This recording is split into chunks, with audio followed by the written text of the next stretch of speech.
This video is sponsored by the government of Jeollanam-do, or South Jeolla province in Korea. We're going to use some of the beautiful local ingredients of this seaside province to make a traditional dish of dried fish in chili sauce. Then I'm going to get creative and try to invent my own dish using these same ingredients, all of which are available from the Jeollanam-do store on Amazon. I have discount codes in the description that you can use, and you can get one of these goodies here for free if you enter the giveaway that I'll explain at the end. This province is known as Jeonnam for short. I'm going to use that name from here on out. Jeonnam is where three major rivers empty to the sea. There are vast river basins where tons of wonderful stuff is farmed. And then, of course, there's the ocean. They love their seafood there, especially this guy. He is called a yellow croaker, also known as yellow corvina, but the Korean name is Gulbi, and he has been salted and dried in the wind, making him a Bori Gulbi, or barley gulbi. Once preserved, you would traditionally store this guy by burying him in a clay jar filled with barley. This is apparently one of the really iconic foods in this part of Korea, and I'm snipping off all of his fins just to get them out of the way and to be extra sure that none of them are going to end up in my final dish. The fins are extremely pokey. Give him a quick wash, and then I'll dry him thoroughly because I'm going to fry him on the stove. The fish is already steamed. It's cooked. We just want to warm it up, which you can do in the microwave, but microwaving a preserved fish tends to be very stinky.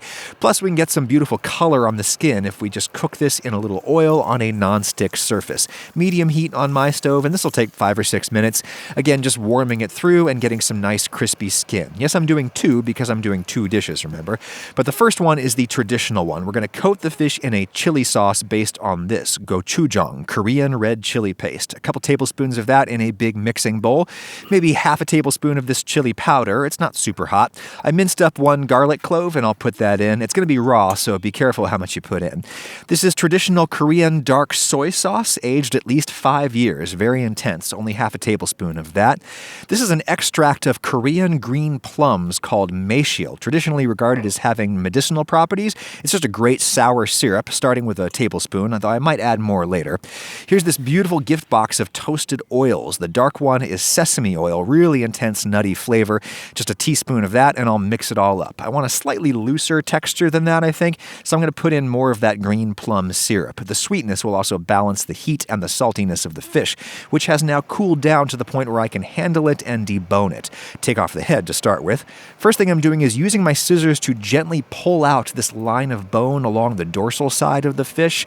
When deboning cooked fish, I always think about sliding out the bone or sliding meat off the bone. Once that top bone is off, it's really easy to open up the fish, and there's its spinal column there, just sliding out of the meat and bringing its ribs with it.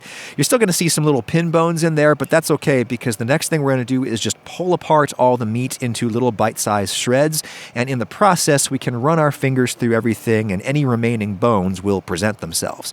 Oh, and there's some really nice bites of meat up in the head. Got to get those out. Then all we do is toss that meat into our chili sauce gently. I don't want to break my chunks up into tiny shreds. Here's some rice that I steamed, doing the bowl trick to be fancy, and I'll ceremonially reunite the head with its body there. Look at that vivid red color in the sauce there, totally natural color. And for garnish, a big stack of gim, Korean crispy roasted seaweed. You can just eat them, they're toasty and delicious, or you can make little rolls of fish and rice in them. Oh, and it'd be quite traditional to garnish that fish with some sesame seeds. Also on the side there, I've got some roasted or scorched brown rice snacks called Nurunge, crispy and delicious. You can also fry them and top them with sugar for dessert. And I've got some table salt here from Sunchun Bay. The green stuff in it is a plant called hamcho in Korean, also called salakarina or glasswort. It grows in salt marshes. Though you probably won't need any salt with this fish. It's a salted fish after all, which is why I was careful to steam my rice in the common East Asian way where it is unseasoned. There's no salt in that rice. So the rice and the fish really complement each other. Delicious taste of the southwestern Korean coast right there. Okay, so now I'm going to do a fusion thing and try to use these ingredients in something closer to my own culinary language. I'm going to make a salad dressing with one of these oils. That's Perilla oil, another delicious toasted seed oil from Jeonnam. A dab of that long-aged soy sauce and some of the plum syrup for sweetness, like I'd normally use honey in salad dressing, and just rice vinegar for acidity. Mix that up and have a taste. Needs more vinegar. And there's my dressing for a little salad that will accompany my Bori Gulbi frittata. 4 eggs. You could do more, but I want a very thin, delicate omelet because the flavors will be very strong. No need to season the eggs because the fish is salty. I've chopped up a couple of spring onions and an assortment of chilies, which I will give a couple-minute head start frying in my non-stick omelet pan, medium heat. Give the onions a minute to fry as well before I stir in the meat that I picked off my other dried croaker, and then I'll stir in my beaten egg. It's crucial to stir fast to get everything integrated before the egg sets up. I'll spread that out to get a solid layer of egg across the bottom. You could just flip this and finish it on the stove, but to me a frittata or Italian-style omelet goes in the oven, specifically under a very hot broiler or grill, just for a minute until the top is a little bit brown. And this is just arugula, or rocket as the Brits would say. It's got a peppery taste that goes really well with East Asian flavors, and I'll dress it lightly. You can just slide that frittata out onto a plate and cut off a wedge, a little salad on the side, and I'll top that with a dusting of that hamcho salt.